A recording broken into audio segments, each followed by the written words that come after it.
Burns Township just marked its 250th anniversary.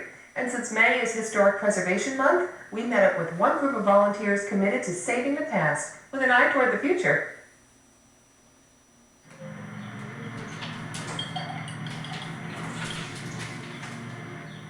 It's filling a gap, filling a need. Because people are already saying that they want to have like a harvest dance in the barn. Old buildings can assume new uses. It's an extremely strong structure. These folks are all talking about the same project, but from completely different perspectives. To think that people lived in this building during the Revolutionary War. It's amazing, and I really enjoy doing my artwork here. The Kennedy Martinsdale Farmstead is a group of 18th century buildings that was purchased by Bernards Township in 1999. Often when municipalities acquire historic sites, they really don't know what to make of the properties they've inherited. And it was very important to the township that these buildings have a use. Using the same structure. In 2004, this group of residents called the Friends of the Kennedy Martinsdale Farmstead took control, and they began restoring these buildings with an eye towards using them for community arts and culture. In this case, we've got an old house, which is now a center for visual arts. We have a bar next door, which just by virtue of its sheer volume would become a great place for performing arts. And we have this layering of both a historic resource and contemporary uses, which enrich each other.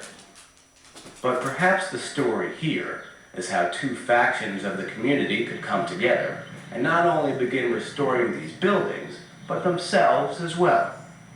And I gotta tell you, I feel better about myself today than I ever have in my life because of these people. I was like, well, this is interesting. You know, it is probably one of the most unique organizations that I've ever had the privilege of belonging to, because everyone really is committed to the project, and we've been very fortunate that our personalities, you know, seem to get along. And we have a lot of differences of opinions, but we respect each other's views and we get the job done. I don't think the work that some of us have done, you could put a price tag on it, but it is all volunteer driven. I think that's a success. It's just fun. We just have fun. They are incredibly kind, generous, supportive, and they create a nice hub and home for artists in the town. But each member has their own very personal part of the project that they hold dear. Ability to be with this program from the very beginning and see it when its bare bones were exposed, to see the Roman numerals that indicate where the mortise and tenon joints are put together, and all the techniques that are used by these qualified, certified historic preservationists to use the same type of materials and the same type of construction techniques. It was just a privilege. That's something I'll never forget. I think of these buildings as my grandparents, and that probably goes back to my feeling about my own grandparents, who nurtured me and sort of gave me perspective on where I came from and where I'm going.